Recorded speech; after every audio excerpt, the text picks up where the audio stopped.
Bonne journée. Si vous vous demandez s'il vaut la peine d'acheter une Renault Mégane de troisième génération et quels problèmes vous pourriez rencontrer lors de son fonctionnement, alors vous êtes au bon endroit. Ainsi, la voiture de troisième génération s'est débarrassée des ailes en plastique caractéristiques de la deuxième Mégane. Mégane n'a aucun problème de corrosion, même si avec l'âge, de petites bulles commencent à apparaître sur la peinture au niveau des seuils et sur le capot. Selon la tradition moderne, des rayures et des éclats apparaissent rapidement sur la peinture. À cet égard, Renault Mégane n'est en aucun cas inférieure ou supérieure à ses concurrentes. Lorsque vous choisissez un véhicule d'occasion, vous devez examiner particulièrement attentivement le pare-brise. Pour une raison inconnue, certaines voitures se couvrent de fissures. Et tout irait bien, mais un nouveau pare-brise avec capteur de pluie ne sera pas bon marché. Après avoir acheté une voiture, vous devez faire attention au système de drainage situé sous le pare-brise. S'il est obstrué par des débris et cesse de fonctionner, de l'eau peut pénétrer dans le mécanisme d'essuie-glace et l'endommager. Parfois, de l'humidité peut également être trouvée dans le clignotant situé dans le rétroviseur latéral. Heureusement, ce problème n'est pas répandu. L'intérieur de la troisième Renault Mégane semble trop modeste par rapport aux normes modernes, mais il plaît avec des matériaux de finition de bonne qualité. Au fil du temps, l'intérieur commence à grincer un peu, mais à mesure que le kilométrage augmente, les bruits parasites n'apparaissent plus. La résistance à l'usure des matériaux de finition est généralement bonne. L'exception est la garniture en cuir du volant, qui s'use après un kilométrage de 60 000 à 80 000 km.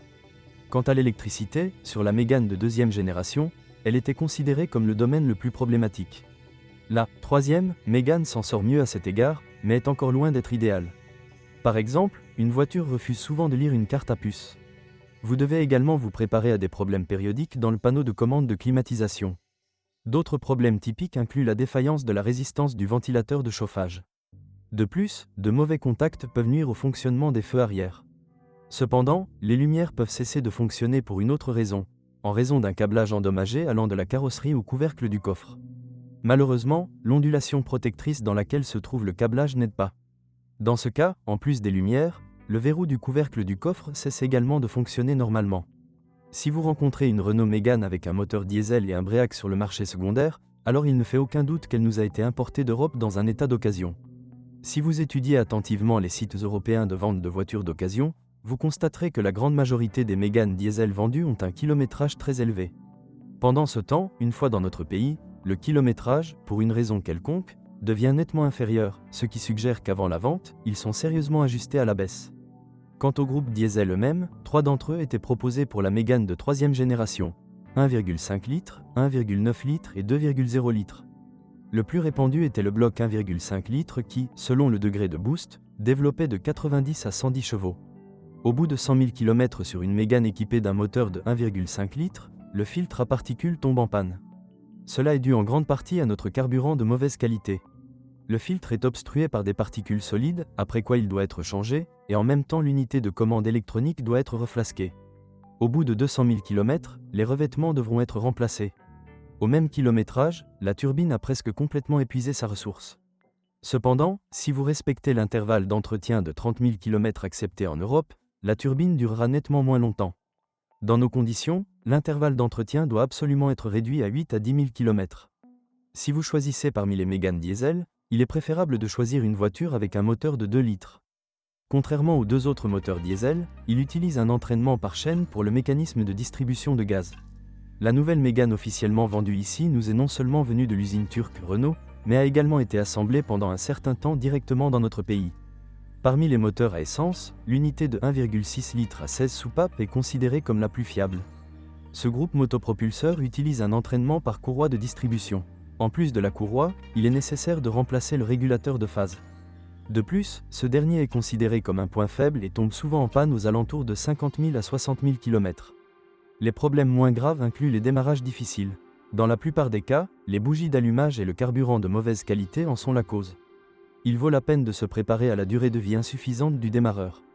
Le moteur à essence de 2,0 litres développant 143 chevaux est également assez bon. Malheureusement, sur le marché secondaire, Mégane avec ce groupe motopropulseur n'est pas si souvent trouvé, car le moteur phare n'était initialement installé que sur des versions coûteuses de la voiture qui, en raison de leur coût élevé, étaient très modestement demandées dans notre pays. Les unités essence restantes 1,2 TCE et 1,4 TCE sont encore moins courantes dans notre pays. Et c'est probablement pour le mieux. Le même moteur turbo 1.2 TCE a souffert au début d'une consommation d'huile très élevée. au point que les concessionnaires Renault européens ont dû le remplacer sous garantie. Naturellement, dans nos conditions, une injection directe complexe de carburant, complétée par des phases variables sur les arbres d'échappement, peut également réserver de mauvaises surprises. Pour notre moteur 1,6 litres le plus populaire, une transmission manuelle à 5 vitesses ou une transmission automatique à 4 vitesses était proposée. Quant aux unités diesel, elles étaient associées à une transmission manuelle à 5 ou 6 vitesses. Officiellement, toutes les boîtes Renault Mégane sont considérées comme sans entretien. Mais en pratique, même les maîtres des services officiels de l'entreprise française assurent qu'ils ont besoin de service. Pour que les boîtes fonctionnent le plus longtemps possible, il vaut la peine de changer l'huile qu'elles contiennent tous les 60 000 à 80 000 km. Quant aux dysfonctionnements spécifiques, les propriétaires de Mégane à transmission manuelle se plaignent souvent qu'avec l'arrivée du gel, les vitesses commencent à se détériorer. Cependant, le problème est facilement résolu. Il suffit de procéder à une lubrification préventive des câbles avant la saison hivernale. En même temps, cela ne fera pas de mal de lubrifier le câble de frein à main. De plus, la mécanique de Renault Mégane impose souvent le remplacement du roulement d'arbre d'entrée. Souvent, un tel problème survenait pendant la période de garantie. La durée de vie des disques d'embrayage est de 100 à 140 000 km. La butée de débrayage ne peut pas se vanter de la même ressource. Habituellement, il doit être changé tous les 50 à 60 000 km. Toutes choses égales par ailleurs, la durée de vie d'une transmission automatique sera inférieure. L'expérience dans l'utilisation d'une transmission automatique à 4 vitesses sur d'autres modèles et sur la Mégane elle-même a montré que la boîte de vitesse durera jusqu'à 150 000 km dans des conditions idéales. Malheureusement, la transmission automatique d'une voiture française a tendance à surchauffer, ce qui n'allonge en rien sa durée de vie. La suspension Renault Mégane de 3e génération sur nos routes ne peut pas se vanter d'une grande endurance, mais celle-ci est entièrement compensée par sa disponibilité en réparation.